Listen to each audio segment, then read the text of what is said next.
Bakit ganyan si Diamond ka, Marcos Soriano? Hirap ng pangalangan. Kailangan mag-aakay sa kanya.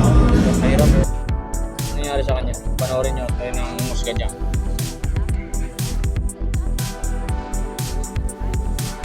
Na si Maricel Soriano ay dumagsa ang kanyang mga kaibigan mula sa showbiz at sa personal niyang buhay.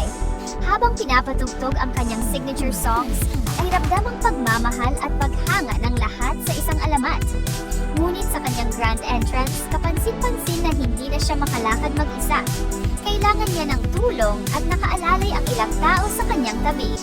May nakaantabay pa sa kanyang likod upang masiguro ang kanyang safety. Bro, what are you talking about, man? Bagamat may kahinaan ng katawan, ay malaki ang ngiti ni Maria sa kanyang mga labi. Happy birthday, Miss Maricel Soriano!